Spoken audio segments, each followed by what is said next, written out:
The Industrial Revolution is a movement that time will remember for being full of invention and innovation. But in cities and towns across the United Kingdom, everyday workers who felt threatened by the machines took a stand against the revolution, and they were called the Luddites. Back in the early 1800s, under George III's reign, many inventors came together at night to put their ideas together. Great minds created tools to make modern tasks easier for the silk, wool, and cotton industries. One of these tools was the cotton gin. It was created by Ellie Whitney, an inventor of the time period, in 1893. Its purpose was to separate seeds from cotton once it had been picked, much faster than the average slave or worker. This cotton could be used in another invention, the weaving frame, which would aid in looming cloth. These inventions were very effective and extremely useful at making fabrics for people at lower prices, but they were stealing the jobs of weavers everywhere.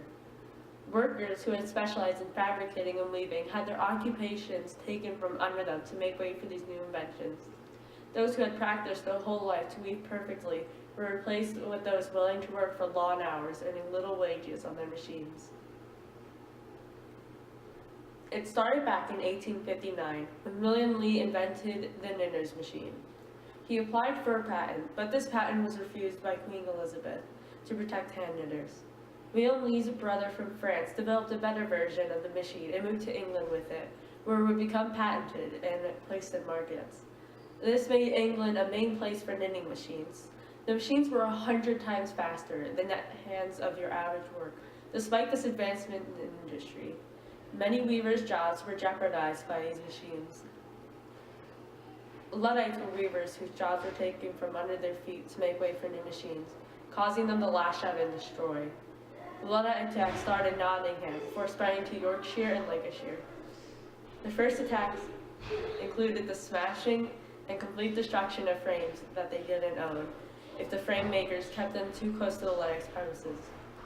One of the main inspirations and leader of the Luddites was the fictitious man King Lud, or General Lud, a name that had derived from the legend Ned Lud, who supposedly smashed a weaving frame from his rage built up from his owner's mistreatment of him.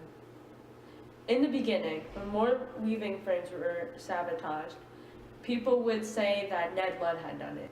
Another important figure is Lord Byron. He was a British poet and politician. He gave several speeches defending the Luddites. He spoke out against the Weaving Frame Breaking Act, set in place in February of 1812, which punished anyone who smashed a weaving frame with penalties as severe as death. He rallied the workers with his words and sympathized with the weavers. The first actual Luddite rebellion was in Arnold, Nottingham, in March 11, 1811, where many stocking frames were smashed. In 1811, there was so much frame breaking that the English army was majorly in England stopping the Luddites instead of fighting the Napoleonic War in Spain. Luddism went east to the Midlands quickly. New knitting frames were made, and they were made quickly. This furthered the Luddite movement. On the 20th of March, 1812, the English Parliament was forced to make frame breaking punishable by death and be a capital offense as new attacks started to grow. Early in January of 1812, one man was arrested, followed by many more deeper into the year as entire buildings and companies had all of their frames smashed. Near August, civilians were robbing stores of cloth made from frames, not by their own hands, and even started attacking the soldiers that were there to stop them. On January 2nd, 1813, a trial on Luddites took place where 3 Luddites were found guilty for killing a man, and 5 other men who had attacked another man. On the 8th, they were executed for their crimes. During all of this in Yorkshire, different steam-driven machines were invented that were harder to smash than your typical frame. The Luddites were forced to make stronger hammers, called enots, that would help them destroy these new inventions. Anyone who wanted to make money from knitting either joined a company or rented a frame. Frame work took hours. Workers slaved over the frames, starting from 6 a.m. and working 15 hours a day with small breaks. Pay was so low that all family members had to work, even the children. Fathers of the family controlled setup, while the wives knitted and sewed stockings and the children wound the wool. At some knitting companies, a truck system was established for payments. Knitters were paid in tokens instead of real money They had to bring these tokens to the master hoser, and the master hoser could control the prices of payment. 18th century machine breakers fought for the life they'd once had and the evocation of their hellish circumstances. They fought as hard as the government let them, destroying the machines that led to their doom. Luddites found new ways to reach their goals and only stopped once the consequence was death of their allies. In 1820, it was nearly impossible to find a handworker who wove cloth.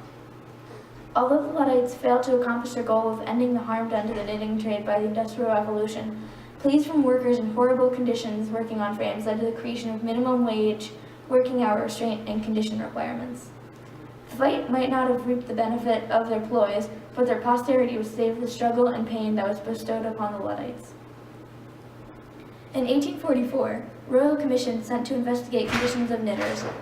Results were ruled out as very deplorable. Sad interviews and accounts, and some leftover problems from the Luddite Revolution were still lingering. Eventually, the actual revolution disintegrated into history. But today, neo-Luddism has started up.